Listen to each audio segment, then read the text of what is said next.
আমাদের ধারাবাহিক আলোচনার বিষয়বস্তু কি? নামাজ।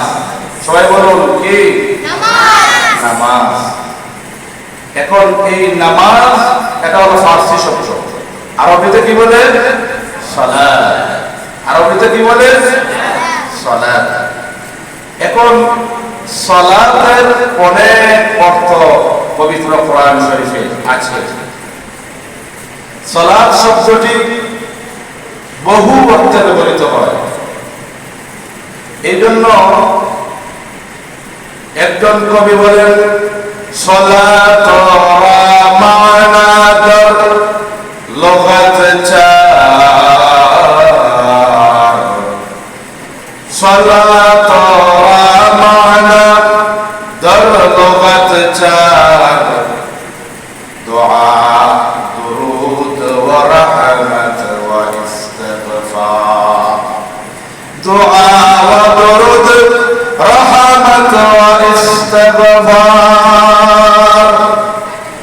একজন কবি কবিতার মাধ্যমে সালাতের চারটি অর্থ বললেন।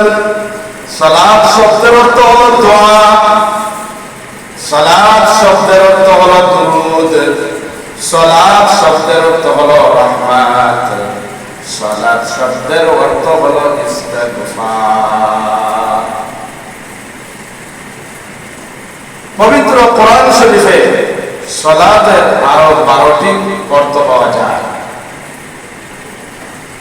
সূরা বাকারা 43 নং আয়াতে কারিমার মাধ্যমে আল্লাহ রাব্বুল আলামিন সালাত শব্দটি ফরজ সালাত, ফরজ নামাজ অর্থে ব্যবহার করেছেন।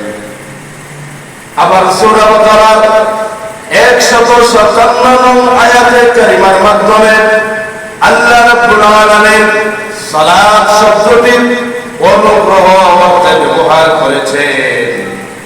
আবার আল্লাহ রাব্বুল আলামিন সূরা আযাবের 43 নং আয়াতে কারিমার মাধ্যমে আল্লাহ রাব্বুল আলামিন সালাত শব্দটির অনুগ্রহ প্রার্থনা অর্থে ব্যবহার করেছেন। আবার সূরা তাওবার 103 নং আয়াতে কারিমার মাধ্যমে আল্লাহ রাব্বুল আলামিন সালাত শব্দটি ক্ষমা প্রার্থনা অর্থে ব্যবহার করেছেন। আবার বনী ইসরাঈলের 110 নং আয়াতে কারিমার মাধ্যমে আল্লাহ রাব্বুল আলামিন সালাত শব্দটি পবিত্র কোরআন তেলাওয়াত করতে ব্যবহার করা হয়েছে।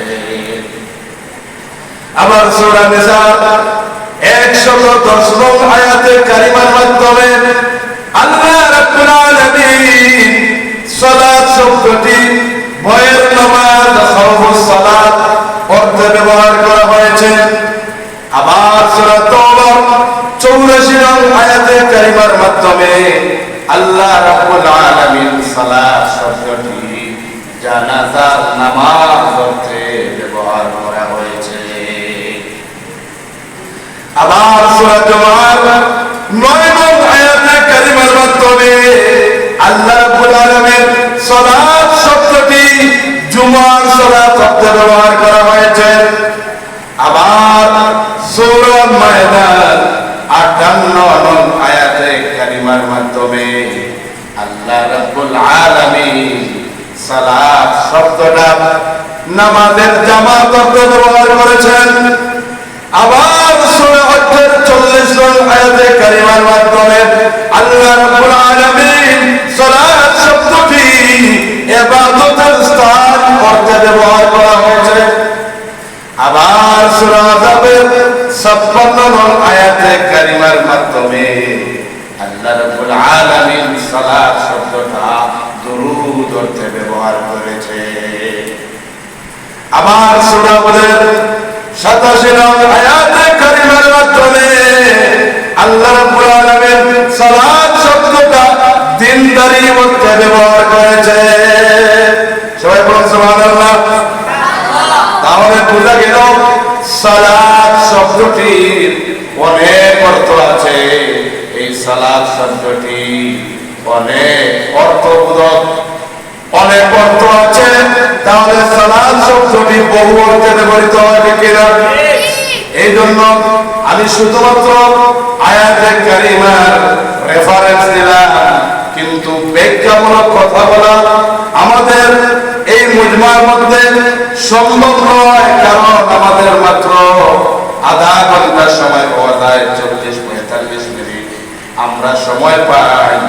এই জন্য এই আয়াতে, এই জন্য আমরা সালাত শব্দের বহু অর্থ হয়, এর রেফারেন্স আমরা জানতে পেলাম। এখন আসুন, এই সালাত, এই নামাজ, এই প্রেয়ারটা প্রত্যেক নবী শরীয়তে ছিল কি ছিল না? এটা যদি আমরা বিভিন্ন তাফসীর গ্রন্থে দেখি তাহলে দেখব ইমাম কুরতুবী রাহমাতুল্লাহ আলাইহি বলেন, আল্লাহ কোন যুগকে শরীয়ত মুক্ত রাখেননি, আর কোন শরীয়তে নামাজ মুক্ত রাখেননি। সুবহানাল্লাহ। তাহলে বোঝা গেল প্রত্যেক নবীদের মাধ্যমে, প্রত্যেক রাসূলের মাধ্যমে, প্রত্যেক পয়গম্বরের মাধ্যমে অসংখ্য অগণিত নবী রাসূল এই পৃথিবীতে এসেছেন। কেউ সহিফা নিয়ে এসেছেন, কেউ বড় কিতাব নিয়ে এসেছেন। এই জন্য প্রত্যেক নবী আল্লাহর পক্ষ থেকে কিতাব অথবা সহিফা নিয়ে এসেছেন। প্রত্যেক নবী রাসূল পয়গম্বরগণ আল্লাহর পক্ষ থেকে কোরআন নিয়ে এসেছেন, কিতাব নিয়ে এসেছেন, সহিফা নিয়ে এসেছেন, ঠিক কিনা? এই জন্য আল্লাহ কোন যুগকে শরীয়ত মুক্ত রাখেননি এবং কোন শরীয়তকে নামাজ মুক্ত রাখেননি। এর মানে কি? এর মানে হলো প্রত্যেক নবী রাসূলের শরীয়তে, প্রত্যেক পয়গম্বরের শরীয়তে নামাজ নির্ধারিত ছিল। সুবহানাল্লাহ বলো। কিন্তু নামাজের সংখ্যা, ডিউরেশন, সময়, স্থান, কাল, পাত্র ভিন্ন ছিল, কিন্তু প্রত্যেক নবীর শরীয়তে নামাজ ছিল, ঠিক কিনা?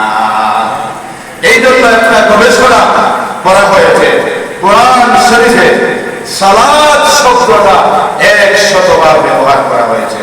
সালাত শব্দটা কতবার ব্যবহার করা হয়েছে? 100 বার। এইভাবে বিভিন্ন তাত্ত্বিক কথা আছে। আমি যতটুকু বলেছি এতটুকু তোমাদের জন্য, বিশেষ করে তালিবুল ইলম শিক্ষার্থীদের জন্য এতটুকুই যথেষ্ট। আর আমি যে রেফারেন্সগুলো তোমাদেরকে দিয়েছি, তোমরা সেইগুলো কোরআন থেকে মিলিয়ে রেফারেন্স সহ তোমরা ইনশাআল্লাহ দেশ এবং জাতির সামনে সালাতের, নামাজের, প্রেয়ারের গুরুত্ব তুলে ধরবে। বলো ইনশাআল্লাহ। আল্লাহ রাব্বুল আলামিন আমাদের প্রত্যেককে সালাত, নামাজ যথাযথ সময় আদায় করার তৌফিক দান করুন, করুন আমিন। এখন আমরা সালাত যে আমাদের উপর ফরজ বিধান, এই ব্যাপারে আল্লাহ রাব্বুল আলামিন বিভিন্ন আয়াতে আমাদেরকে নির্দেশ দিয়েছেন সালাত আদায় করার জন্য। তাহলে সালাত আমাদের উপর ফরজ। সবাই বলুন, সালাত আমাদের উপর কি ফরজ? ফরজে আইন। প্রত্যেক বালেগা প্রাপ্ত বয়স্ক নরনারীর উপর নামাজ আদায় করা ফরজে আইন। প্রত্যেককেই ফরজ নামাজ আদায় করতে হবে, কারণ কাফের এবং মুসলমানদের মধ্যে পার্থক্য হলো নামাজ। কাফের অন্যান্য ধর্মাবলম্বীরা তারা নামাজ পড়ে না, আর মুসলমান কি করে? নামাজ পড়ে। এই জন্য মুসলমান নাম থাকবে, সে কি নামাজ ত্যাগ করতে পারে? কখনো করতে পারে না। এরপরেও দেখা যাচ্ছে আমাদের সমাজে মুসলমান নামদারি, ভোটার লিস্টের মুসলমান, আদমশুমারির মুসলমান, কোরবানি আসলে গরু খাওয়ার মুসলমান অনেক আছে, কিন্তু আল্লাহ দস্তরে প্রকৃত মুসলমান, প্রকৃত মুসল্লি, প্রকৃত নামাজি অভাব আছে না? আছে। এই জন্য আমাদেরকে এই যে প্রতিদিন আমরা আপনাদেরকে তাফসীর শোনাচ্ছি, তার মানে হলো কি? তার মানে হলো যাতে করে এই তালিম এবং তারবিয়ার মাধ্যমে আমরা যাতে ইলম অর্জন করি, বিভিন্ন বিষয়ে আমরা অবগত হই, বিভিন্ন বিষয়ে আমরা জানি, এই অনুযায়ী যদি আমল করি তাহলে ঈমান এবং আমল যা থাকবে আল্লাহ রাব্বুল আলামিন ওই জান্নাত দিয়ে দিবেন। বলুন সুবহানাল্লাহ। এরপরে আমরা জানি আল্লাহ রাব্বুল ইজ্জত ওয়াল জালাল পবিত্র কালামুল্লাহ শরীফে ডাইরেক্ট এবং ইনডাইরেক্ট 82 জায়গায় আল্লাহ রাব্বুল আলামিন নামাজ পড়ার কথা বলেছেন, নামাজ কায়েম করার কথা বলেছেন। এই জন্য নামাজ, এই বিধানটা আমাদের উপর ফরজ আইন। আমাদের প্রত্যেক বালেগা মুসলমান নারী অবশ্যই নামাজ পড়তে হবে। আর আপনি যদি নামাজ পড়েন না, নামাজ আদায় করেন না, তাহলে দুনিয়ার দফতরে মুসলমান হতে পারেন, কিন্তু আল্লাহর দফতরে আপনি প্রকৃত মুসলমান হতে পারবেন না। ঠিক না? এই জন্য আল্লাহ রাব্বুল আলামিন নামাজের হেফাজত করার কথা বললেন। আল্লাহ রাব্বুল আলামিন সূরা বাকারা 238 নং আয়াতে কারিমার মাধ্যমে আল্লাহ রাব্বুল আলামিন 5 ওয়াক্ত নামাজের হেফাজতের কথা বলেছে। আল্লাহ রাব্বুল আলামিন বলেন, হাফিযু আলাস সালাওয়াতি ওয়াস সালাতিল উসতা ওয়া কুমু লিল্লাহি কানিতিন। আল্লাহ রাব্বুল আলামিন বলেন, হাফিযু আলাস সালাওয়াত, তোমরা নামাজ সময়ের হেফাজত করো। সালাতুন এক বচন, বহু বচনের সালাওয়াত। এই জন্য আল্লাহ রাব্বুল আলামিন এক বচন ব্যবহার না করে বহু বচন কেন ব্যবহার করলেন? বহু বচন হলো একের অধিক, দুইয়ের অধিক, তাকে কি বলে? জামা, বহু বচন। তাহলে নামাজ কয় ওয়াক্ত? 5 ওয়াক্ত। এই জন্য আল্লাহ রাব্বুল আলামিন সালাত এক বচন শব্দ ব্যবহার করলেন না। আল্লাহ রাব্বুল আলামিন সালাওয়াত বহু বচন শব্দ ব্যবহার করলেন।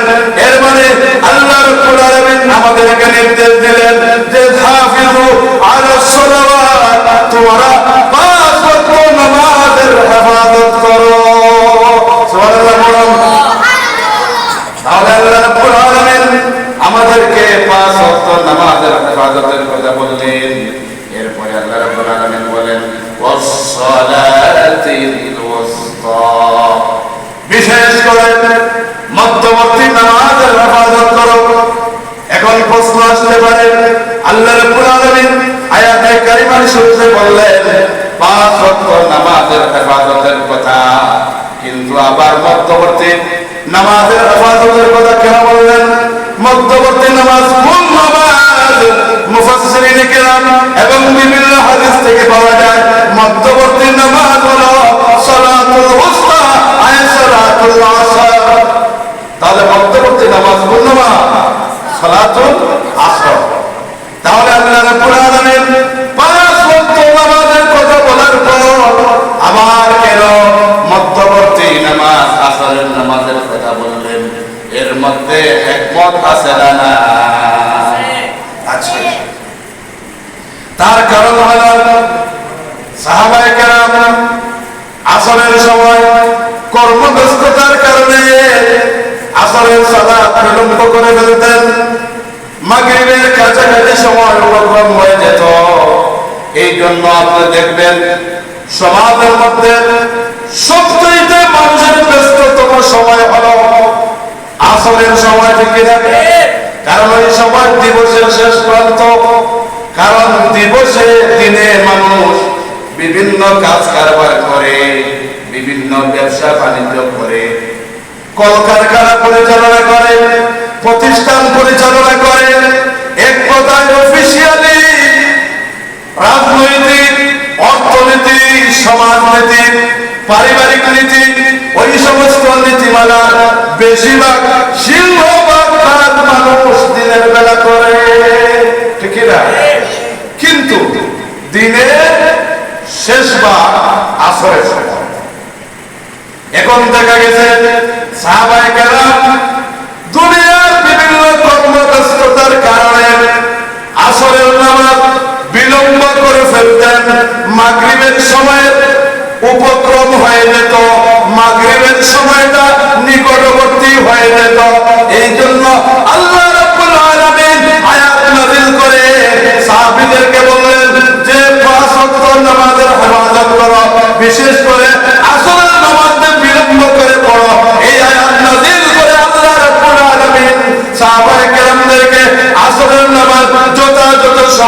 আউয়াল ওয়াক্তে পড়ার জন্য বিশেষভাবে গুরুত্ব দিলেন।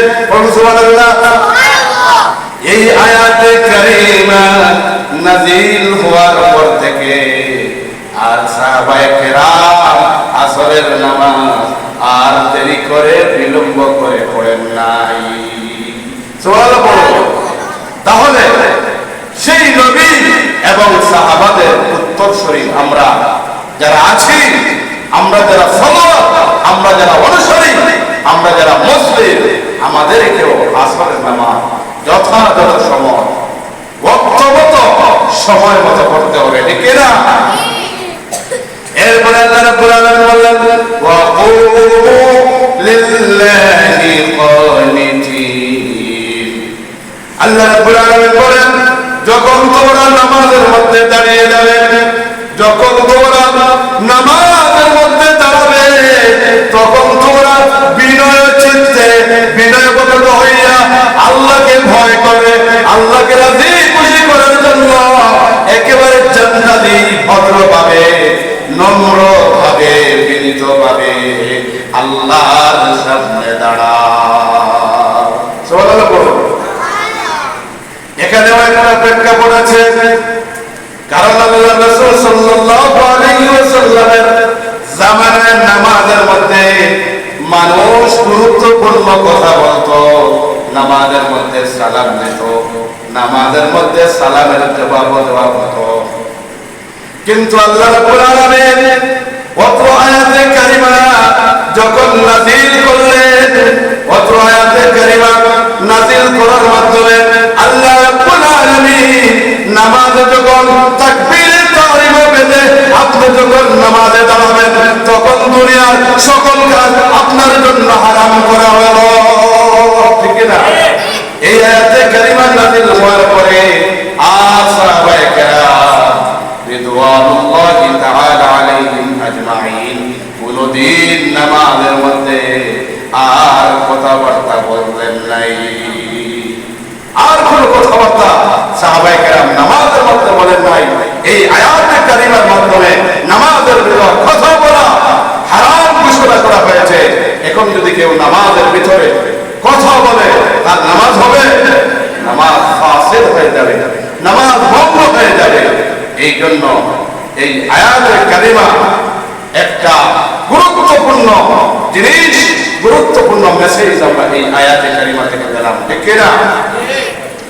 এখন এসব আল্লাহ রাব্বুল আলামিন বললেন হাফিযু আলাস সালাওয়াতি ওয়াস সালাতিল ওয়াসতা ওয়া কুমু লিল্লাহি কানিতিন।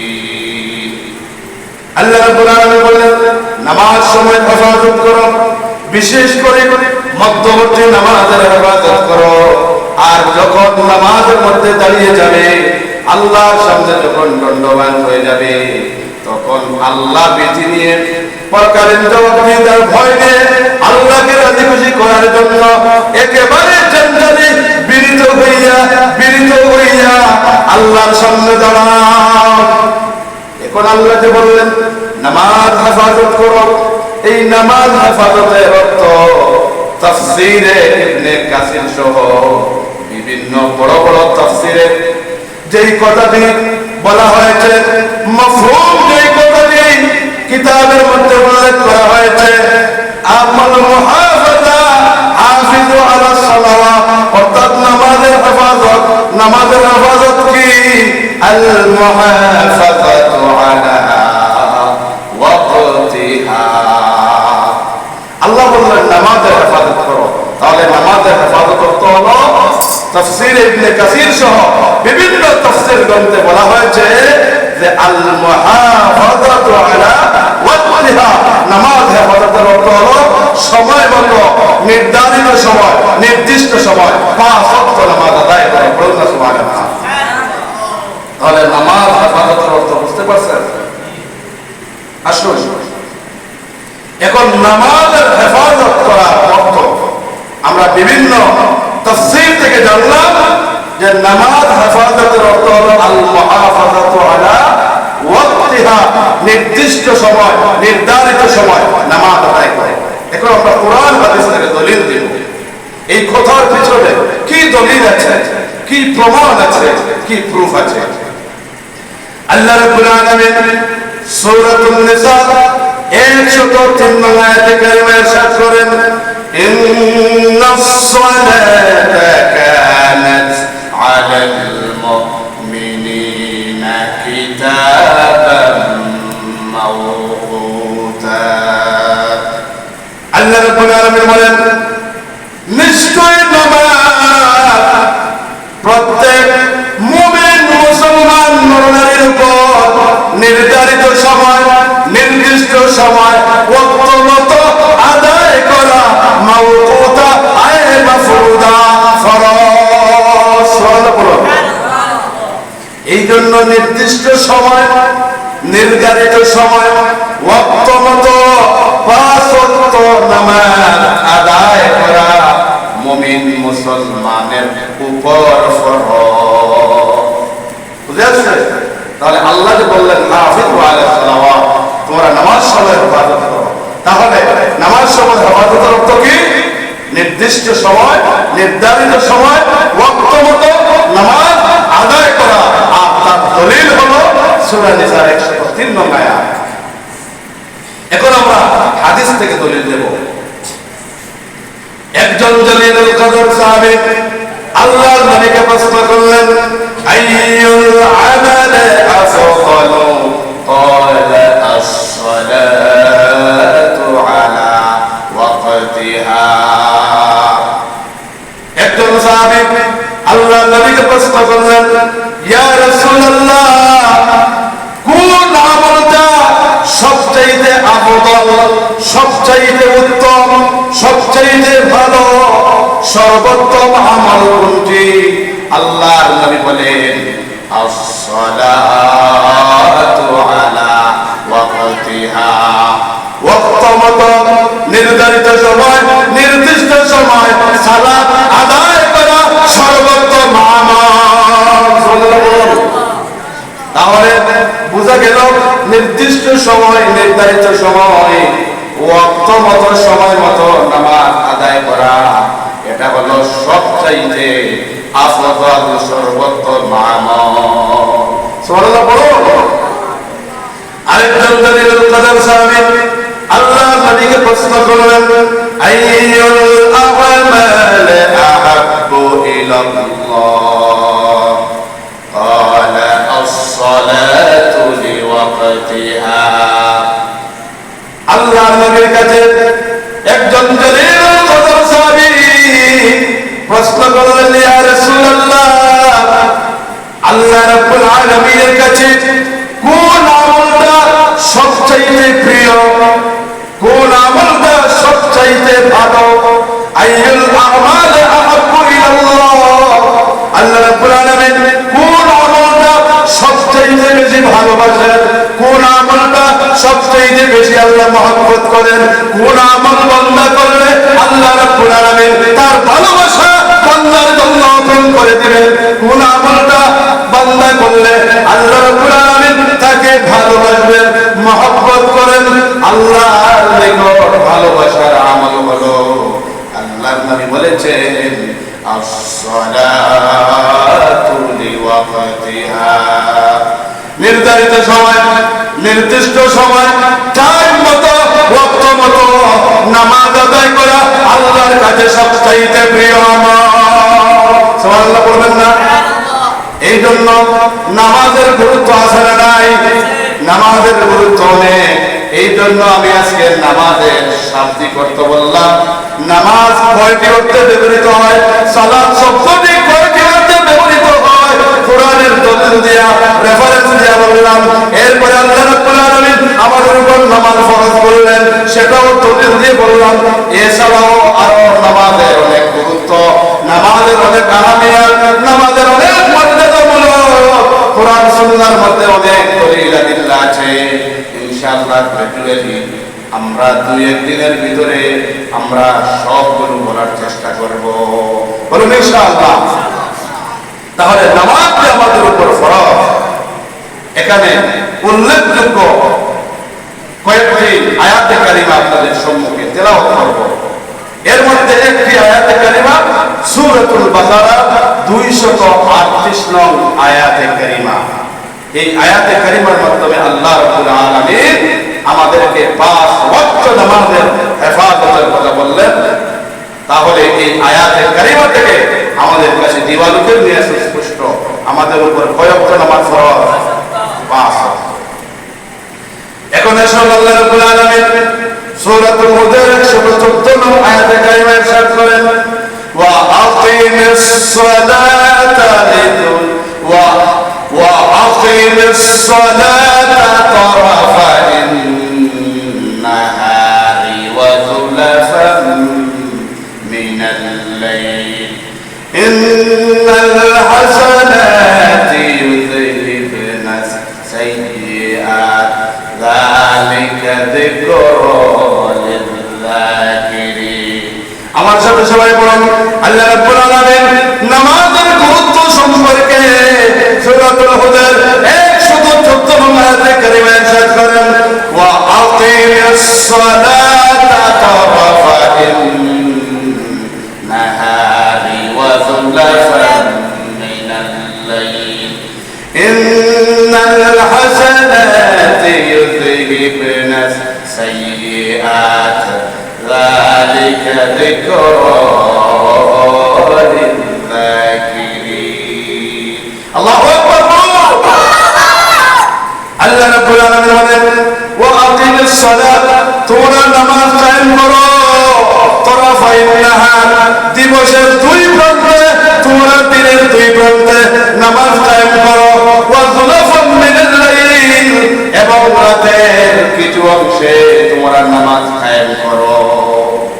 তাহলে আয়াতে কারিমার শুরুতে আল্লাহ বললেন যে তোমরা দিবসে দিনের দুই প্রান্তে নামাজ আদায় করো। তাহলে দিবসের শুরুতে কোন নামাজ শুরু হয়? ফজরের নামাজ। তাহলে ফজরের নামাজ, এরপরে যোহর, আসর, এই 3 ওয়াক্ত নামাজ দিবসের দুই প্রান্তে। এবং আল্লাহ রাব্বুল আলামিন এই আয়াতে কারিমায় বললেন রাতের কিছু অংশ। তাহলে রাতের কিছু অংশে মাগরিব শুরু হয়, এরপরে কি? ইশা।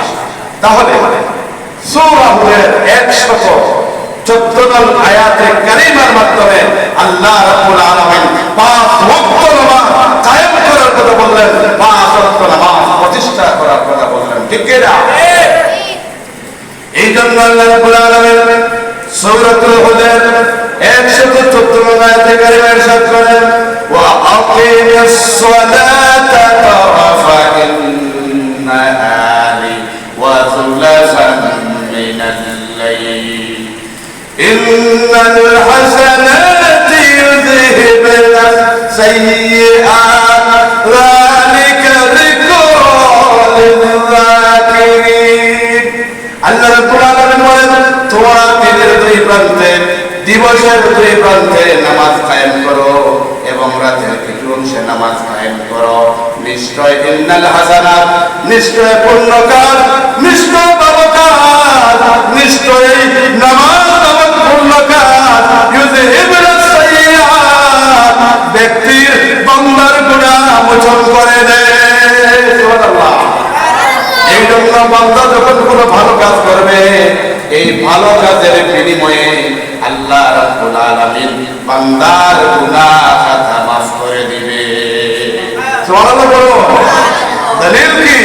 ইন্নাল হাসানাত, নিশ্চয় পূর্ণ কাজ, ভালো কাজ, ইউযহিবনা সাইয়্যাত, মন্দ কাজকে দূরীভূত করে, পাপ কাজকে দূরীভূত করে দেয়। বলুন সুবহানাল্লাহ।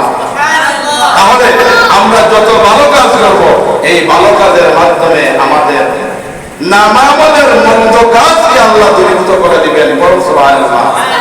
এটা বান্দার জন্য আল্লাহর এক বিরাট ইহসান, বিরাট এক করুণা, বিরাট কৃপা, বিরাট দয়া। ঠিক না? এই জন্য আমরা সবসময় ভালো কাজ করবো তো ইনশাআল্লাহ। বিশেষ করে এই আয়াতে কারিমার মাধ্যমে আল্লাহ রাব্বুল আলামিন নামাজের কথা বললেন। নামাজ যখন পূর্ণ কাজটা যদি আপনি করেন, তাহলে এই নামাজ পূর্ণ কাজের মাধ্যমে আল্লাহ রাব্বুল আলামিন আপনার আমার জিন্দেগীর तमाम গুনাহ খাতা মাফ করে দিবেন। বলুন সুবহানাল্লাহ।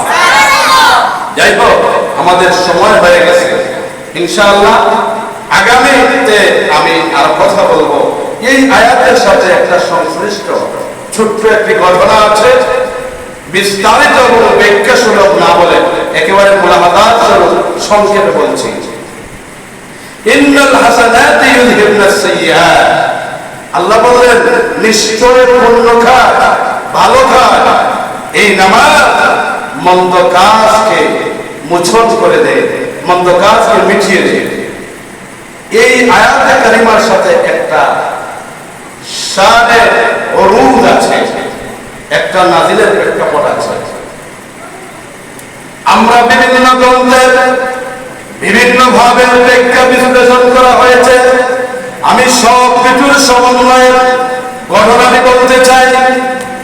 একজন জনৈক আনসারী ব্যক্তি খেজুর বিক্রেতা ছিলেন। তিনি খেজুর বিক্রি করছেন। হঠাৎ করে একজন অচেনা অপরিচিত মহিলা ওই খেজুর বিক্রেতার কাছে চলে গেলেন, ওই খেজুর বিক্রেতার দোকানে গেলেন। তখন জনৈক খেজুর বিক্রেতা তিনি বললেন, এই সরলা মহসানা অত্যন্ত পরেজগার আল্লাহওয়ালা ওই মহিলাকে ওই জনৈক খেজুর বিক্রেতা বললেন, ঘরের মধ্যে আসুন, উন্নত মানের ভালো খেজুর আছে। এই কথা বলে, এই কথা বলবন দেখিয়ে ওই খেজুর বিক্রেতা ওই অপরিচিতা মহিলাকে ঘরের ভিতর নিয়ে গেলেন। ঘরের ভিতরে নিয়ে যাওয়ার পরে শয়তানের ওয়াসওয়াসা উনার অন্তরের মধ্যে জাগ্রত হলো। জনৈক ব্যক্তি ওই অপরিচিতা অচেনা মহিলাকে কবুল করলেন, চুম্বন করে ফেললেন।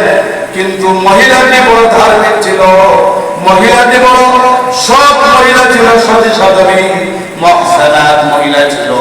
এই জন্য ওই খেজুর বিক্রেতার চুম্বনের সাথে সাথে, খেজুর বিক্রেতার করলার সাথে সাথে মহিলাটি বলল, ইত্তাকুল্লাহ,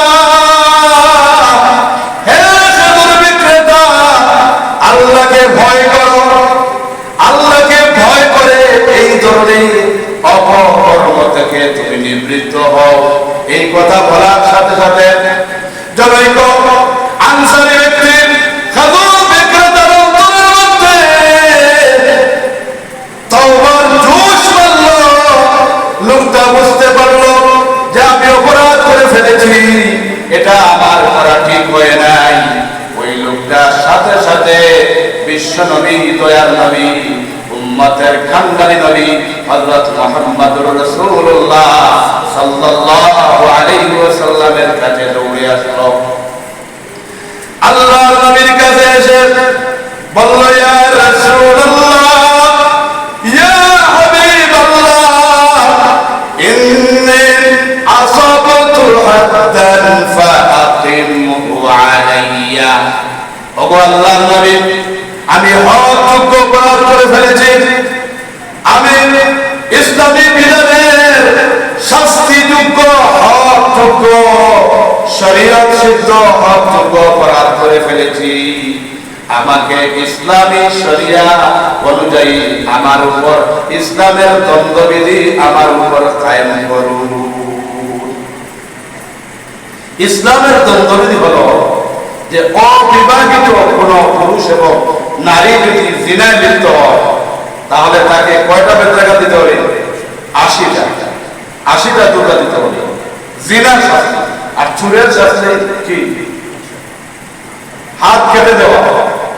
তাহলে অবিবাহিত পুরুষ আর অবিবাহিত মহিলা যদি জিনা করে তাহলে তাকে 80টি দুর্রা, 80টি বেত্রাঘাত শরীয়তে নির্ধারণ করে দিয়েছে। কিন্তু বিবাহিত পুরুষ আর বিবাহিত নারী যদি জিনা করে তাহলে ইসলামে তাকে সংবেসার করে দেওয়ার জন্য, তাকে হত্যা করে দেওয়ার জন্য নির্দেশ দেওয়া হয়েছে। ঠিক না? তাকে পাথর মেরে সমাজ থেকে বিদূরিত করে দেওয়ার জন্য বলা হয়েছে। ঠিক না? এই জন্য ইসলামের এই বিধানগুলো আমাদের উপর প্রয়োগ করা হলো, যাতে করে এই বিধানগুলোর দুই একটি বাস্তবায়িত হবে, আর দুই একটি বাস্তবায়নের মাধ্যমে গোটা জাতি জিনার অভিশাপ থেকে বেঁচে যেতে পারে। এই জন্য আল্লাহ রাব্বুল আলামিন জিনার শাস্তি এইভাবে নির্ধারণ করে দিয়েছিলেন। ঠিক বুঝে আসছে? কারণ জিনা এমন একটি মারাত্মক পাপ, এমন একটি খারাপ কর্ম, এই জিনা মানুষকে ঈমানের চেতনা থেকে দূরীভূত করে ফেলে। ঠিক কিনা? এই জন্য আল্লাহ রাব্বুল আলামিন বলেছেন, লা তাকরাবুজ জিনা ইন্নাহু কানা ফাহিশাতাও ওয়া সাআ সাবিলা। আল্লাহ রাব্বুল আলামিন বলেছেন, জিনা করা, ব্যভিচার করা তো দূরের কথা, জিনা তার কাছেও যাবে না, কারণ ইন্নাহু ফাহিশা, এটা হলো ফাহিশা কাজ, অশ্লীল কাজ, মন্দ কাজ, ওয়াসাআ সাবিল, এটা হলো একটি মন্দ রাস্তা, একটি মন্দ পন্থা। এই জন্য আমরা জিনা নামক অপরাধ থেকে আমাদেরকে বাঁচতে হবে। ঠিক না? তাহলে জনৈক অনুসারী ব্যক্তি মহিলাকে কবুলা করার কারণে তিনি মনে করেছেন যে আমি শরীয়তের হকযোগ্য কাজ করেছি, এই জন্য আল্লাহর নবীকে বললেন, ওগো আল্লাহর নবী, আপনি শরীয়তের দণ্ডবিধি অনুযায়ী আমাকে শাস্তি প্রয়োগ করুন।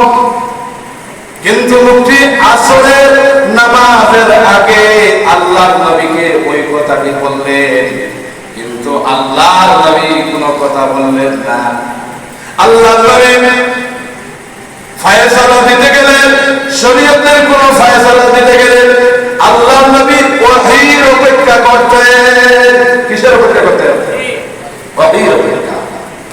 কারণ শরীয়তের যত কথা নবী বলেছেন সব ওহী লব্ধ জ্ঞান, ওহীর মাধ্যমে জেনে এরপরে বলেছেন। ঠিক কিনা? এই জন্য আল্লাহ রাব্বুল আলামিন বলেন, ওয়া মা ইয়ানতিকু আনিল হাওয়া ইন হুয়া ইল্লা ওয়াহয়ুন ইউহা। নবীজি প্রকৃতিকে অনুসরণ করে নিজের মন গড়া কোনো কথা বলেন নাই। নবীজি যেসব কথা বলেছেন, যেসব শরীয়তের কথা বলেছেন, তা হলো ওহী। ঠিক না? তাহলে নবীজি নিজের থেকে বানিয়ে নিজের মস্তিষ্ক প্রসূত, নিজের মন গড়া কোনো কথা নবীজি বলেন নাই। নবীজি যা বলেছেন তা হলো ওহী। ঠিক না? আল্লাহর পক্ষ থেকে প্রাপ্ত জ্ঞান, ওহীলব্ধ জ্ঞানের মাধ্যমে নবীজি জাতিকে হেদায়েতের পথে প্রদর্শিত করেছেন। ঠিক না? তাহলে নবীজি ওই জনৈক আনসারী ব্যক্তি কোনো জবাব দিলেন না। আসরের নামাজ একেবারে সন্নিকটে, এরপরে আল্লাহর নবী আসরের নামাজ আদায় করলেন। আসরের নামাজ আদায় করার পর লোকটি আরো কঠিন কথা বলল, আরো কঠোর কথা বলল। এখন আসরের নামাজ শেষ হয়ে গেছে, আল্লাহর নবী সাহাবায়ে কেরামদেরকে নিয়ে আসরের নামাজ আদায় করলেন। এখন লোকটি গিয়ে আরো কঠিন কথা আল্লাহর নবীকে বলল, ইয়া নবী আল্লাহ, ইয়া রাসূলুল্লাহ, ইন্নী আসাবতু হাদ্দান ফাতিম ফি কিতাবাল্লাহ। আল্লাহু আকবার। আগে লোকটা বলল, ওগো আল্লাহর নবী, ইসলামী দণ্ডবিধি অনুযায়ী আমার শাস্তি প্রয়োগ করুন। এখন লোকটা আরো কড়া কথা বলছে, ওগো আল্লাহর নবী, আল্লাহর কিতাবে যেইভাবে, আল্লাহর বিধিবিধানে যেইভাবে জিনার দণ্ডবিধি আছে, সেই দণ্ডবিধি আমার উপর প্রয়োগ করুন। সুবহানাল্লাহ। কি তাওবা দুষ, কি তাদের পাপ থেকে বিরত থাকার চেতনা। এরপরে আল্লাহ নবী লোকটির ঘটনা সম্পূর্ণ জানলেন।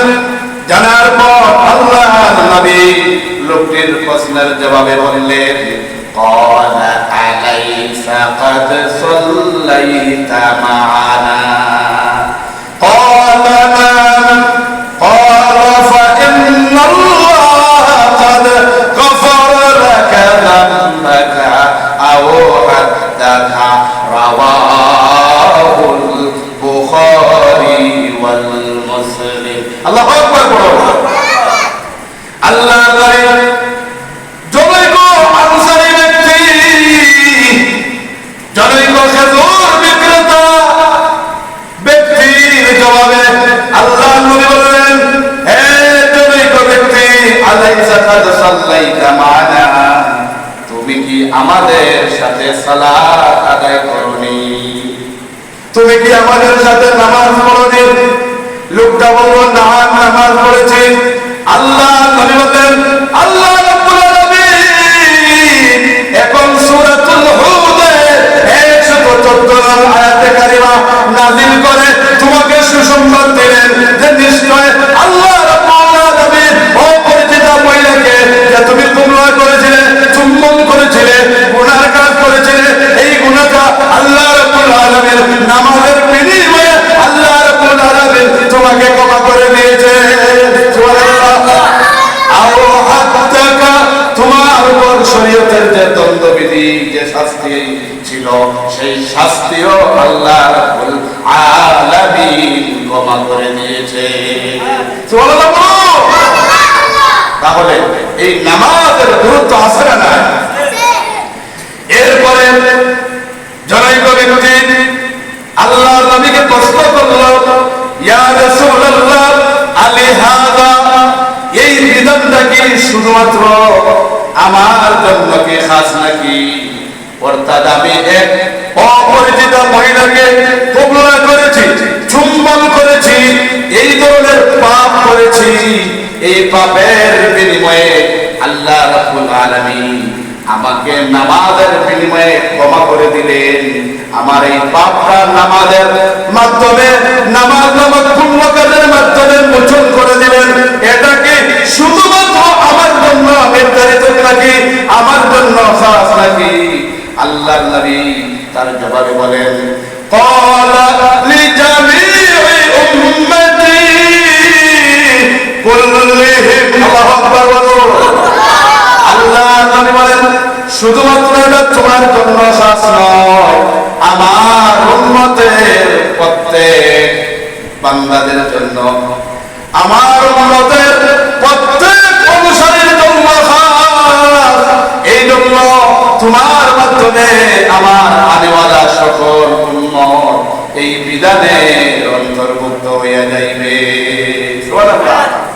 লোকটি প্রশ্ন করল, ইয়া রাসূলুল্লাহ, এই বিধানটা কি শুধু আমার জন্য খাস? আল্লাহ নবী বললেন, না, তোমার জন্য খাস নয়, সমস্ত উম্মতের জন্য খাস। এই কথার মানে কি? এই কথার মানে হলো কোন বান্দা, কোন আল্লাহর গোলাম, নবীর উত্তরসূরি, নবীর অনুসারী, নবীর উম্মত যদি কোন অন্যায় কাজ করে, কোন পাপ কাজ করে, আর যদি সে সালাত আদায় করে, আল্লাহ রাব্বুল আলামিন সালাতের বিনিময়ে আল্লাহ রাব্বুল আলামিন তার পিছনে तमाम জিন্দেগীর গুনাহগুলো মাফ করে দিবেন। সুবহানাল্লাহ। তাহলে এই ঘটনা থেকে আমাদের কাছে দিবালোকের ন্যায় স্পষ্ট হয়ে গেছে, আমরা যদি নেক কাজ করি, পুণ্য কাজ করি, আমরা যদি নামাজ আদায় করি, তাহলে আল্লাহ রাব্বুল আলামিন আমাদের ছোট বড় গুনাহ খাতা মাফ করে দিবেন। আল্লাহ রাব্বুল আলামিন আমাদের প্রত্যেককে পাঁচ ওয়াক্ত নামাজ যথা সময়ে, নির্ধারিত সময়, ওয়াক্ত মতো টাইম টেবিল পড়ার তৌফিক দান করুন। জুড়ে শুনে সবাই বলুন আমিন। ওয়া আখিরু দাওয়ানা আলহামদুলিল্লাহি রাব্বিল আলামিন। আসসালামু আলাইকুম ওয়া রাহমাতুল্লাহি ওয়া বারাকাতুহু। ইনশাআল্লাহ।